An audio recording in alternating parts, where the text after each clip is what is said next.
And the ripple effects are still being felt a year after the Supreme Court overturned Roe versus Wade, with Americans battling over abortion access front and center across the country this week. Wednesday, a federal appeals court heard arguments in a lawsuit seeking to stop the use of a popular abortion pill. And a new round of states are set to consider bans after lawmakers in North Carolina overrode the governor's veto of a bill restricting the procedure. Burke brings us a look at where things stand in America's ongoing battle over abortion. At least 15 states have moved to either ban or curtail abortion services in the last 11 months. North Carolina remained as one of the few states with fewer restrictions until Tuesday, when the Republican-led legislature pushed through a 12-week abortion ban. The House has overridden the governor's veto and the bill becomes law. That law is the Care for Women, Children, and Families Act. Beginning July 1st, abortion access drops from 20 weeks to 12, with exceptions in cases of rape or incest or when the life of the mother may be at risk.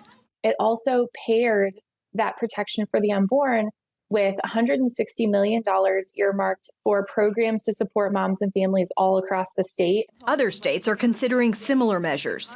In Nebraska, a bill banning gender-affirming surgeries for minors and restricting abortions after 12 weeks is set for a final vote. We owe it to kids to let them grow up so they can make these decisions as adults. If you vote for this, you will have buckets and buckets of blood on your hands. Lawmakers in South Carolina are debating a 6-week abortion ban.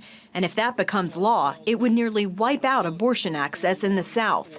Katie Daniel, state policy director for Susan B. Anthony Pro-Life America, says life is winning. Lawmakers in South Carolina are looking at their neighbors. They're looking at my home state of Florida, which passed a heartbeat law this year. They're looking at North Carolina with a 12-week law. Even Virginia considered a 15-week law this year, and we hope to see them do that again. As states continue to debate these restrictions, on the federal level, the fate of the popular abortion pill mifepristone once again rests with the U.S. Fifth Circuit Court of Appeals. The FDA calls the drug a safe way to terminate a pregnancy.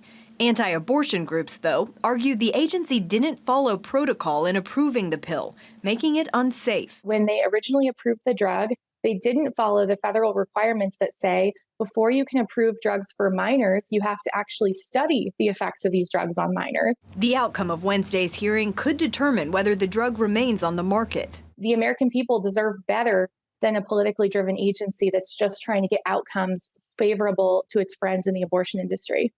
The FDA's current regulations also allow women to obtain mifepristone without visiting a doctor in person, and they can receive the drug in the mail.